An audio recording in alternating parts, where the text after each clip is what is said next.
बाजरे की रोटी ना सिर्फ वज़न कम करती है बल्कि पेट कम करने और पेट की बीमारियां ख़त्म करने और वज़न कम करने और नज़ला और ज़ुकाम ख़त्म करने में भी मदद देती है और जायके के लिहाज से बहुत ज़्यादा ज़बरदस्त और फ़ायदेमंद है। तो ज़बरदस्त ये बाजरे की रोटी गर्म भी होती है तासीर के लिहाज से, तो आप इसे ज़रूर सर्दियों में बना कर खाएँ क्योंकि सर्दियों में बहुत ज़्यादा फ़ायदा रखती है सर्दियों की बीमारियों के लिए और सर्दी से महफूज रहने के लिए बहुत ही ज़्यादा फ़ायदेमंद है। अस्सलाम वालेकुम। तो कैसे आप सब? आज हम बना रहे हैं बाजरे की रोटी जो कि बहुत ज़्यादा फ़ायदा रखती है। तो ज़बरदस्त रेसिपी शुरू करने से पहले चैनल पर न्यू है तो सब्सक्राइब कर लें, वीडियो पसंद आती है तो एक प्यारा सा लाइक और एक प्यारा सा कमेंट कर दें। तो ज़बरदस्त बाजरे की रोटी गर्मा गर्म मज़ेदार और बेपनाह फ़ायदे से भरपूर रोटी की रेसिपी शुरू करते हैं। बिस्मिल्लाहिर्रहमानिर्रहीम।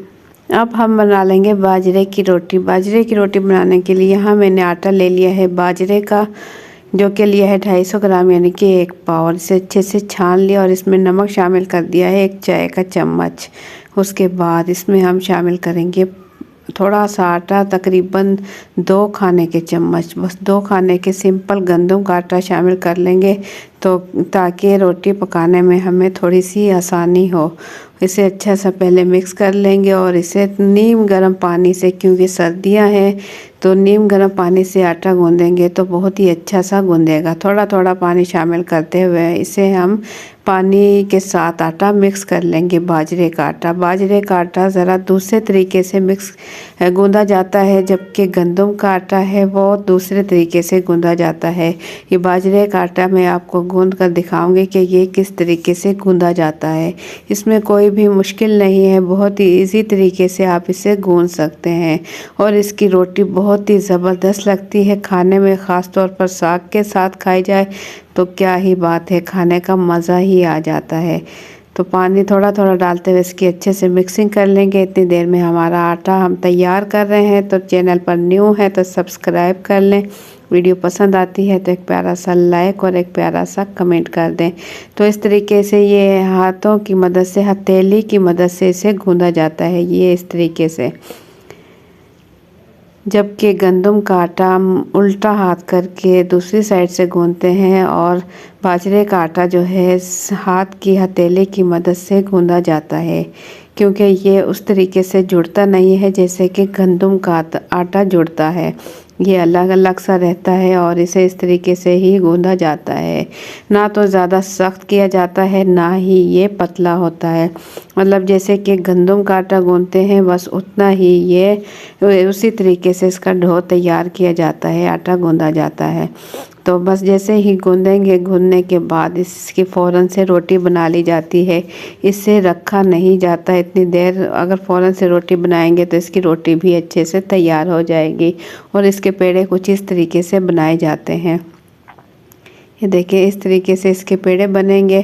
हल्का हल्का सा अगर हाथ पे पानी लगा लिया जाए तो इससे रोटी बहुत ही अच्छे से सेट हो जाती है, अच्छे से रोटी तैयार हो जाती है। और बिल्कुल हल्के हल्के हाथों से इस तरीके से इसे बढ़ाते रहेंगे तो इसमें कोई मुश्किल नहीं, बहुत ही आसानी और जल्दी बाजरे की रोटी बन जाती है। ये देखें, बहुत ज़्यादा बड़ी अगर नहीं बना सकते तो कोई मसला नहीं, छोटी रोटी बना लें। तवे पर हल्का सा मैंने घी लगा दिया है, तवा गरम है। अब मीडियम फ्लेम पर मैं इसे पका लूँगी। अगर थोड़ी सी कहीं से मुझे छोटी बड़ी या गोल नहीं लग रही, हल्के हाथों से हल्का हल्का सब तवे पर भी हम सेट कर सकते हैं। ये देखिए इस तरीके से बहुत ही अच्छे से ये सेट हो जाती है और बहुत ही अच्छे से पक भी जाती है और खाने में बहुत ही मज़ेदार लगती है। तो ये देखिए एक साइड पे हल्का सा कलर आने के बाद हम साइड इसकी चेंज कर देंगे और बाकी के ये पेड़े भी ये देखिए मैं इस तरीके से तैयार कर लूँगी। बहुत इजी तरीके से ये तैयार हो जाते हैं। देखिए इसका पेड़ा बनाएंगे और हल्का हल्का सा पानी लगाते हुए दूसरी रोटी भी तैयार कर लेंगे। इतनी देर में हमारी तवे वाली रोटी तैयार होगी तो हम बाकी की रोटियां भी इस तरीके से तैयार करते रहेंगे।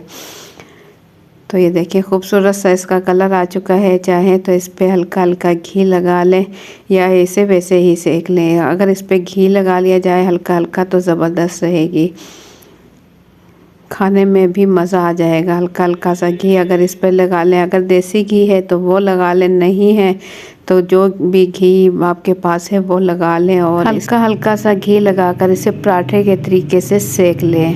हल्का हल्का सा रेड हो जाएगा, थोड़ा क्रिस्पी हो जाएगा तो खाने का मज़ा भी आएगा। तो अगर आप देखना चाहते हैं बाजरे के मीठे पराठे की रेसिपी तो वो भी आप मेरे चैनल पर देख सकते हैं।